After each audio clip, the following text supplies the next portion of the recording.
everyone. Today I'm going to tell you about beauty standards around the world and in the world history. I really enjoy this topic because I had some problem with that. When I was at school, I thought that I'm not really beautiful, and now I want everyone to know that they are beautiful.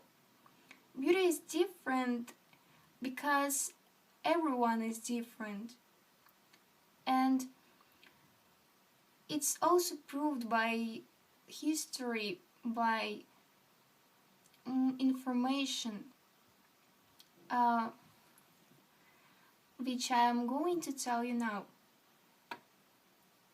For example, in the 1990s, a supermodel, Cindy Crawford, was a perfect American dream girl. She was really skinny, natural looking, with long skin, with long shiny hair, chestnut colored, and people described her as the face of the decade. But, for example, in 19th century, people who were tanned and skinny were treated like poor people because only poor people worked a lot on being on the sun and got tanned. Because of that, rich people tried to be as pale as they could. Men and women used a lot of makeup, even poisonous stuff like lead. Also, they wore wigs, which were really untidy, and they just hid their natural smell using a lot of perfumes.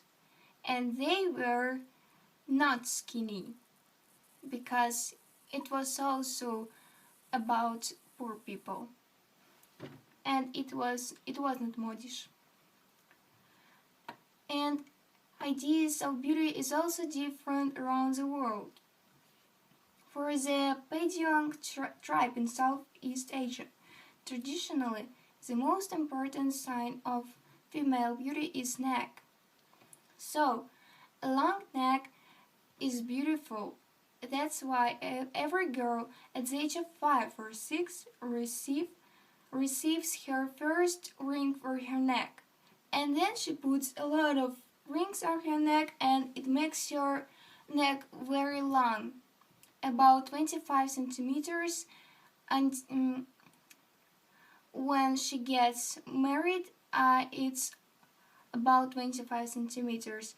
And I think their necks are very weak, and if they put their rings away, they can just die. And as for men,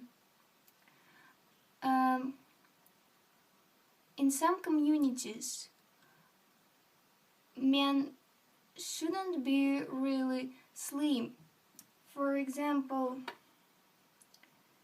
the Dinka tribe of Sudan, men should be really big and overweighted to find a wife quickly and to be treated as a handsome man. So, and for the 18th century, as I've already said, men couldn't be really manly. They put on a lot of makeup and wore wigs as women did. So, standards of beauty are very different around the world and in the history.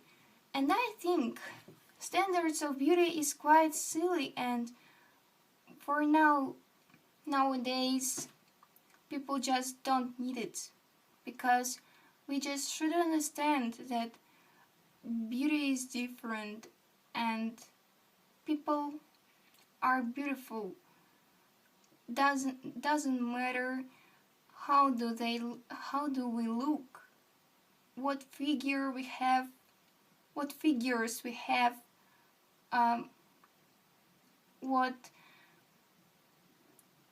complexion, hair, and so on.